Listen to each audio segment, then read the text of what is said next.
In the wild, nearly every creature fails far more times than it succeeds. A young predator may miss dozens of hunts before it survives. A tree may lose its leaves 1,000 times before it grows tall. And yet nothing in nature believes it is behind schedule. Only humans think restarting means something is wrong. But what if starting again is not the end of progress, but the very engine of it?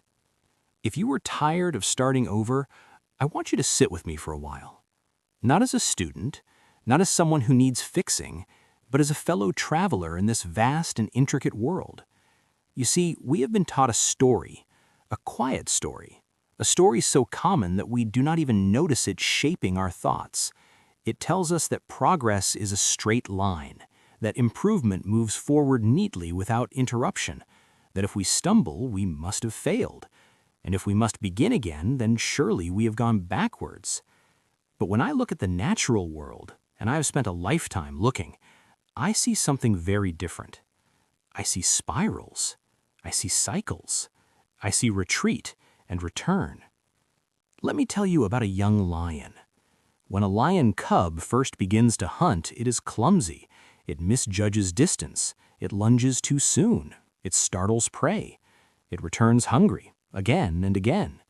If you were to watch only its first attempts, you might conclude it was hopeless. But the cub does not hold meetings about its incompetence. It does not compare itself to the strongest lion in the pride and whisper, "I should be better by now." It tries again and again. Each failure is not a reset to zero, it is information. It learns how the wind shifts. It learns the rhythm of hooves. It learns patience.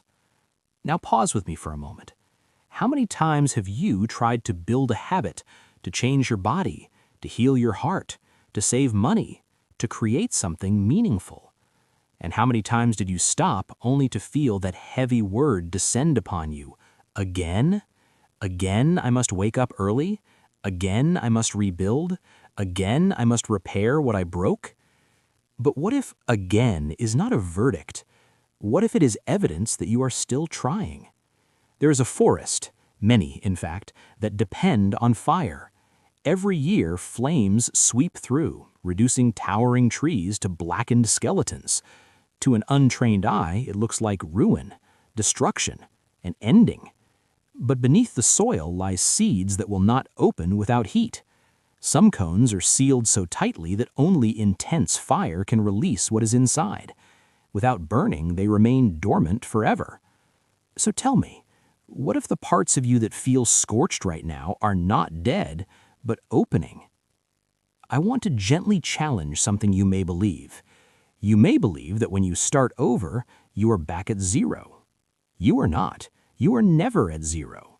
If you once tried to wake at dawn and failed after a week, and now you begin again, you are not the same person who first tried. You carry memory. You carry awareness of what went wrong. You carry experience. Even your frustration contains knowledge. When a tree loses its leaves in autumn, it does not forget how to grow them back. The next spring is not its first spring, it is its 10th or 50th or 100th. The roots are deeper, the trunk is stronger, the system is wiser. You too have roots. But here's the part nobody tells you. The true exhaustion is not in rebuilding, it is in the shame.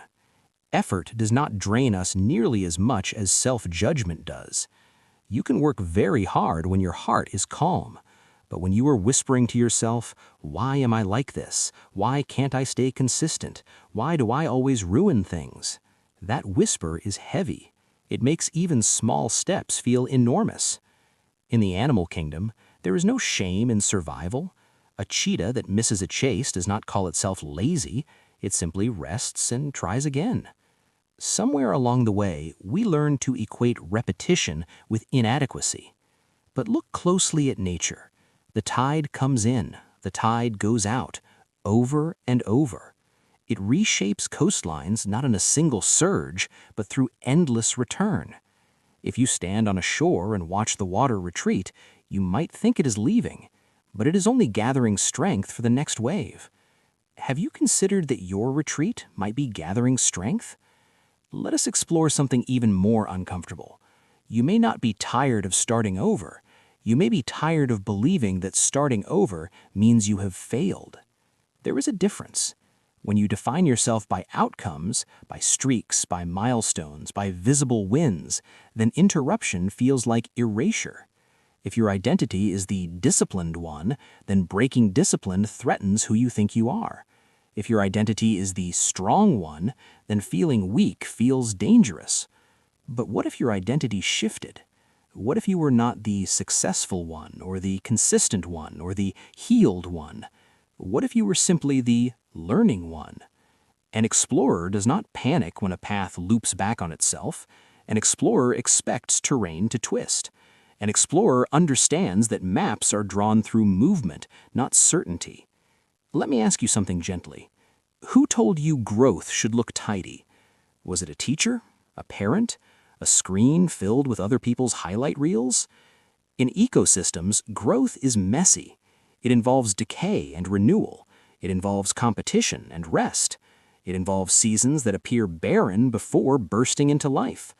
Winter is not a failure of summer. It is part of the cycle. When you relapse into an old habit, you may call it proof that you will never change. But what if it's winter? What if it's a season, not a sentence? Stay with me, because this changes everything. You do not return to the beginning when you start again. You return to the path with more awareness.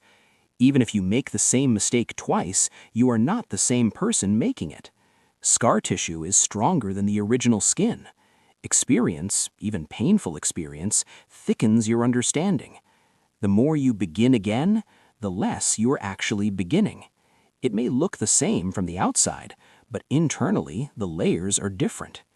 Imagine stacking transparent sheets of paper. On each one you draw a circle. At first glance, it seems like the same circle repeated. But when you stack them, depth appears. Dimension emerges. Your again is layered. Each attempt adds something invisible but powerful. Now, I want to bring this down from philosophy to something you can hold. If you are tired of starting over, try this small shift. Do not say, "I am starting over." Say, "I am refining." Refining implies progress. It suggests adjustment, not erasure. Language shapes emotion more than we realize. If every attempt feels like wiping the board clean, of course you will dread it. But if every attempt feels like adjusting the angle, tightening the bolts, learning from the wind, it becomes lighter. Here's another simple practice. Return smaller than before. When people start over, they often try to compensate for lost time. They wake earlier, they train harder, they restrict more strictly. It becomes intense, and intensity burns out quickly. Nature rarely leaps, it inches. A seed does not explode into a tree overnight, it pushes gently against the soil, millimeter by millimeter. What if your next beginning were small enough to feel almost easy? One page, one walk, one honest conversation, one early morning per week instead of 7. Consistency is not built on grand gestures, it is built on survivable steps. And perhaps most important of all, remove the deadline. You are not late. There is no cosmic clock ticking over your head. Forests take decades to mature. Coral reefs take centuries. Mountains rise over millennia. Yet you expect yourself to transform completely in a matter of weeks. Why? Who benefits from your hurry? When you remove the imaginary deadline, something surprising happens. You relax. And when you relax, you endure. And endurance, not intensity, shapes a life. Let me leave you with this thought. If you remember nothing else from our time together, remember this. You are not trapped in a loop. You are in a rhythm. Rhythm includes repetition. It includes return. It includes rest and resurgence. The tide does not resent its cycles. The forest does not mourn its seasons. And you are not broken because you must begin again. You are becoming. You are not behind. You are unfolding. You are not starting from zero. You are starting from experience.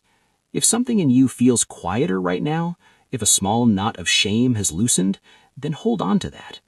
Tell me, if you wish, what you are beginning again, not with frustration, but with understanding. And if this perspective steadied you, stay with me. There's much more in this world to explore, not just out there among forests and oceans, but within you.